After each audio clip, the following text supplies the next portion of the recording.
Welcome back to Saithi Revanth YouTube channel.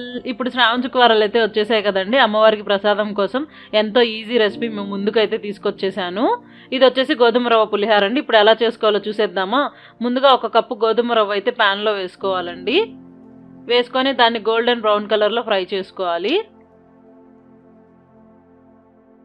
Fry చేసుకొని దాన్ని ఒక గిన్నెలో పక్కన అయితే తీసి పెట్టుకోవాలి. మళ్ళీ అదే ప్యాన్లో 1 కప్పు గోధుమ రవ్వకి 2 కప్పులు వాటర్ అయితే తీసుకోవాలి. అదే వాటర్లో 1 చెంచాడు నూనె వేసుకోవాలి. సాల్ట్ తగినంత వేసుకొని ఆ తర్వాత రవ్వ వేసేసి బాగా కలపాలి. ఆ తర్వాత మూత పెట్టేసుకొని ఇది బాగా ఉడికించుకోవాలి. వాటర్ కరెక్ట్ క్వాంటిటీ తీసుకుంటే చాలా బాగా వస్తుంది పులిహోర అనేది. అండ్ చూసారు కదా, ఇది ఉడికిపోయింది. ఇలా పొడి పొడిగా ఉడికించుకోవాలి. దాని తర్వాత దీన్ని ఒక గిన్నెలోకి తీసుకొని ఒక 10 నిమిషాల పాటు ఆరబెట్టుకోవాలి. దాని తర్వాత ఇంకొక ప్యాన్లో ఆయిల్ వేసుకోవాలి. ఆవాలు, మినప్పప్పు,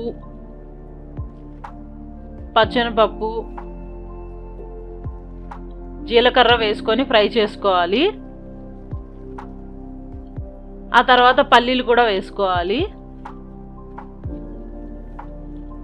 ఆ తర్వాత మిర్చి ఇలా సన్నగా కోసుకొని వేసుకోవాలి. కరివేపాకు కొంచెం వేసుకోవాలి.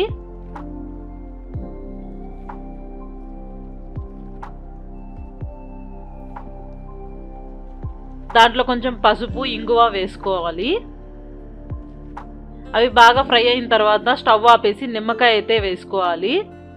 నేనైతే 1 నిమ్మకాయ తీసుకున్నానండి. మీకు తగినంత వేసుకోవచ్చు. పులుపు ఎంత తినగలరో అంత వేసుకోవచ్చు. చూసారు కదండి ఎంత పొడి పొడిగా అయిపోయిందో. ఇప్పుడు దాంట్లో ఇందాక మనం ఫ్రై చేసుకున్నదంతా వేసుకోవాలి తాలింపు. ఆ తర్వాత 1 గంట దాంట్లో వేసుకొని దాంట్లో ఉన్న పులుపు అంతా కూడా లాగేసేయాలండి, వేస్ట్ చేయకుండా. చూసారు కదా ఎంతో ఈజీగా సింపుల్గా ఉంది కదా రెసిపీ వచ్చేసి.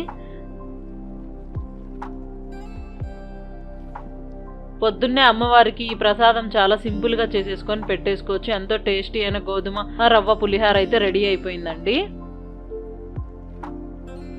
ఇలాంటి మరెన్నో వీడియోస్ కావాలనుకుంటే సాయితీ రేవంత్ యూట్యూబ్ ఛానల్ని లైక్ చేయండి, షేర్ చేయండి, సబ్స్క్రైబ్ చేసుకోండి.